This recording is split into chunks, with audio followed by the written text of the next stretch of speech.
Somebody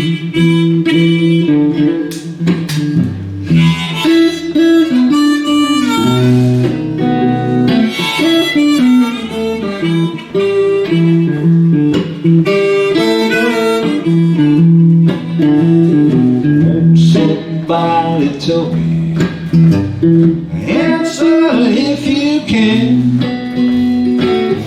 Somebody tell me, just what is the soul of a man? I wanna ask the question, answer if you can. Anybody surely can tell, just what is the soul of a man?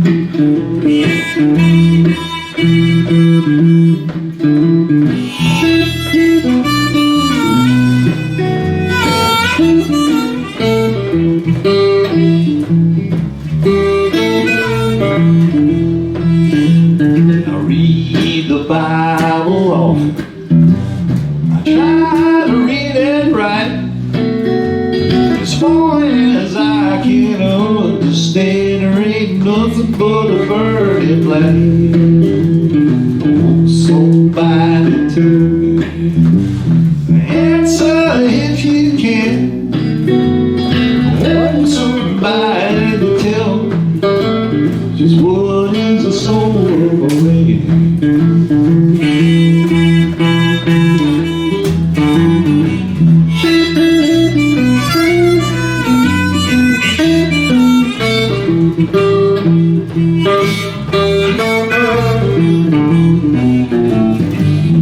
Somebody tell me, oh baby if you can. Somebody tell me, just what is the soul of a man?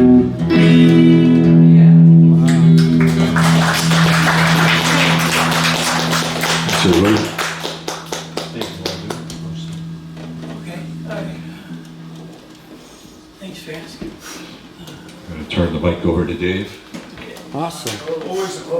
Now we can share the mic.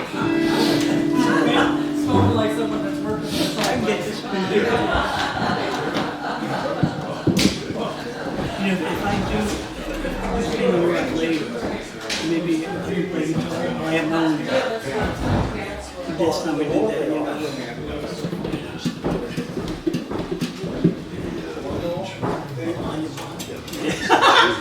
You're right.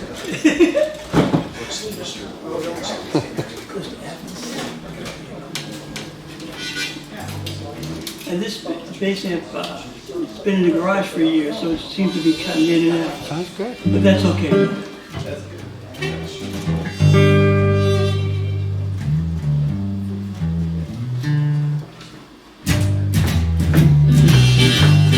Come on. Whoa. You're gonna need somebody on your barn. Come on, George. Come on, George. Come on, George. You're gonna need somebody on your barn, baby. People, when old man death come rolling down the road, you're gonna need somebody to help you pull your load. You're gonna need somebody on your barn.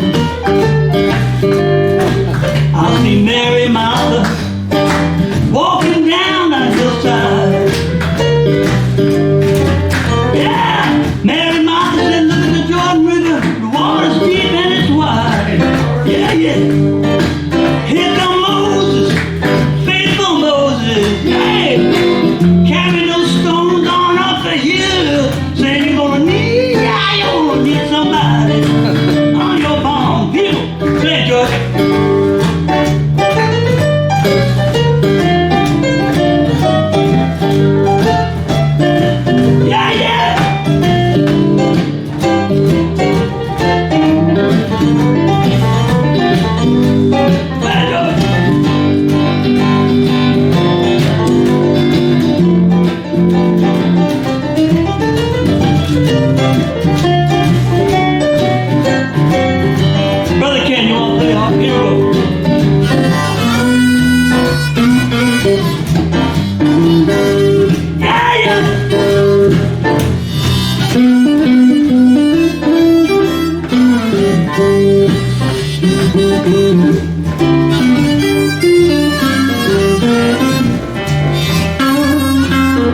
forsake you.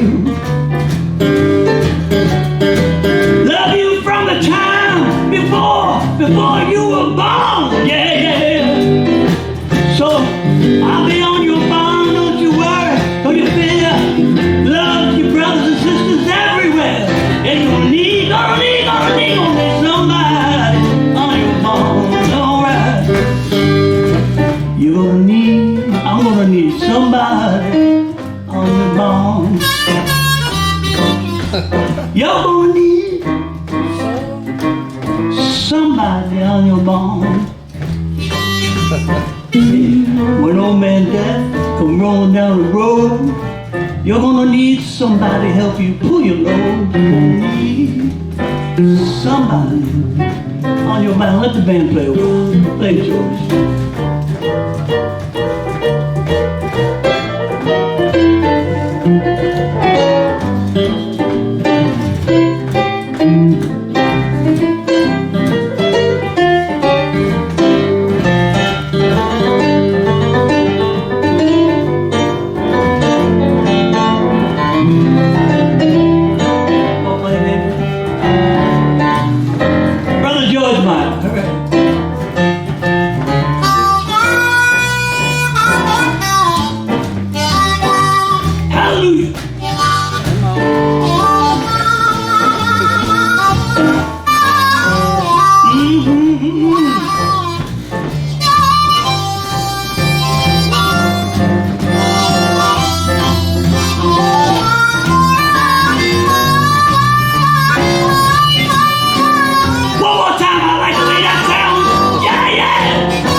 You're gonna need somebody on your bond. I'm not talking about a telephone. You're gonna need somebody, people's on your bond. Brother Mark knows what I mean.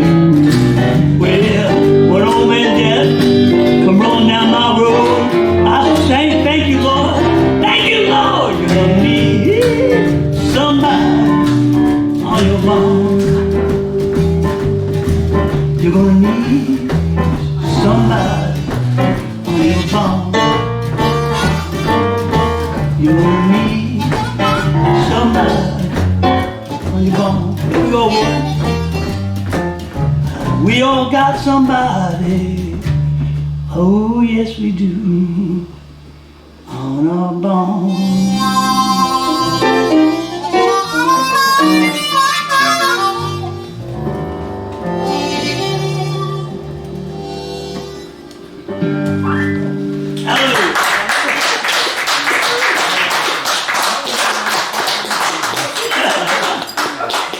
Well, God's given me the gift of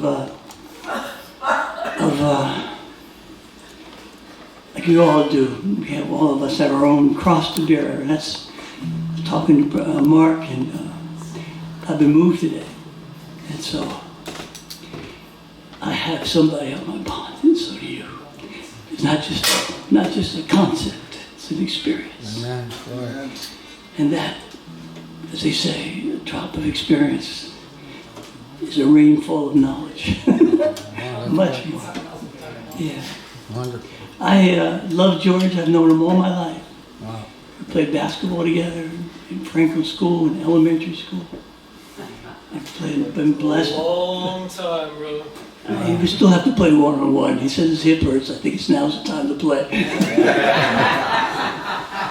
And when I first moved down here, I hope you don't mind, Ken, I wasn't playing for about a year, so I put together a benefit at a club, and it was very well received. So the man asked me if I would book bands in the club. So I like rhythm and blues music, and he gave me $25, and I needed that, and so I said, all right. So I was fortunate because I I got contacted by Alligator Records, and they had Buddy Guy and Coco Taylor, and they were coming between Philadelphia and New York, so I could book them on a Thursday night. And at that time, Bob Santelli was the musical editor of the Asbury Park Press, so he very much supported music and supported this type of music. So he would put a big picture, like Coco Taylor was our first act, I think. He put a picture of her, I didn't even know who she was. And so, but she was good, boy. And so, so everybody came, it was crowded, and so we began booking bands. So one night, I see an individual come in, and I see these little two blonde-haired girls, like 5 and 7, running around with no shoes on, and I'm going, you should have shoes on, I'm thinking like that, because I'm the guy booking it. And so the band was playing, so Kenny got up and played the harp, and the very first note I went. And so I had a band. It was George and Pam and Big Danny and the Boppers it was called, and drummer and guitar player. And I said, I'm going to put Kenny, the harmonica player, in the band. They go, we don't need a harmonica player. We got, I said, don't worry, it's going to be, yeah, we do. It's going to be great. And first note. So we've been friends. And we've been blessed to be there. Well, I've been blessed greatly. And Kenny was playing harmonica, and he wasn't singing that much, and he started singing, and then reversed that. And after we played for maybe 10 years or so, whatever period, he started singing. I hope you don't mind me talking. He started singing and playing on himself.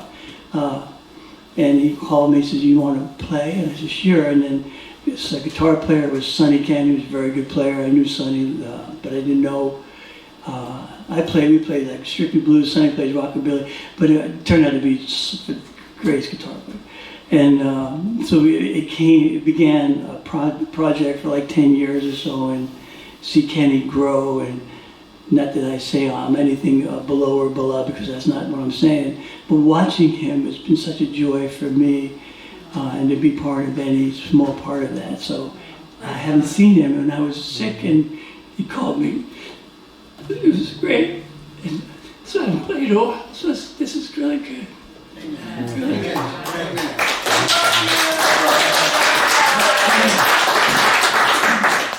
I'm sorry. So I don't know if I could keep playing, but I'll do one song. I'll do for Paul Dickler, and he's our guitar player. It's the reason why I can't hear, though. I've been knowing all these years. He knows what I'm talking about. He plays great slide guitar, but after about 40 years of playing together, one day he took out earplugs. I go, "You son of a gun! You've been playing with earplugs all these years, and I can't hear because of you." He was the loudest guitar player in the world. I'm gonna grab my guitar for a second.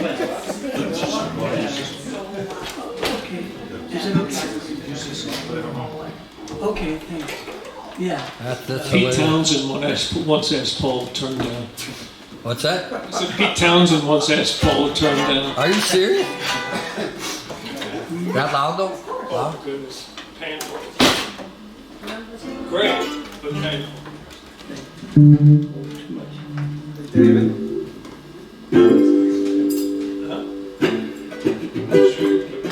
Do I know what we're doing? What? Do I know what you're doing? Do what? Do I know what you're doing? Do I know what I'm doing? You know what you're doing. I do. You don't know by now, then you've been doing it great forever.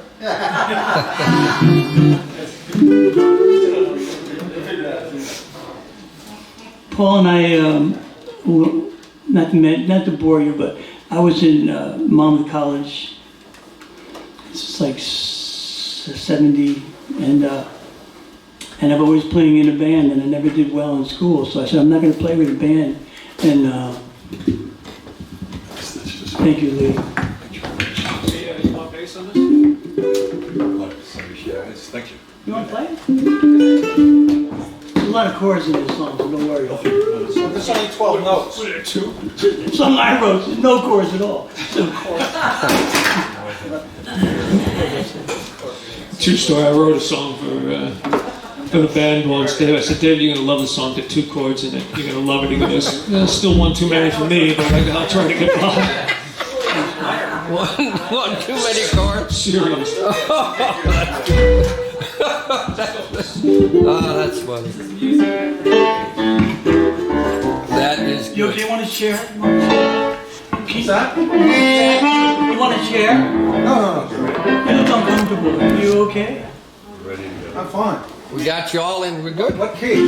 D. It's just a 1-4-5. That stays on the one at the end. Anyway, so the next day I look out in my driveway. I'm living on a farm, and there was this guitar player that I was playing with.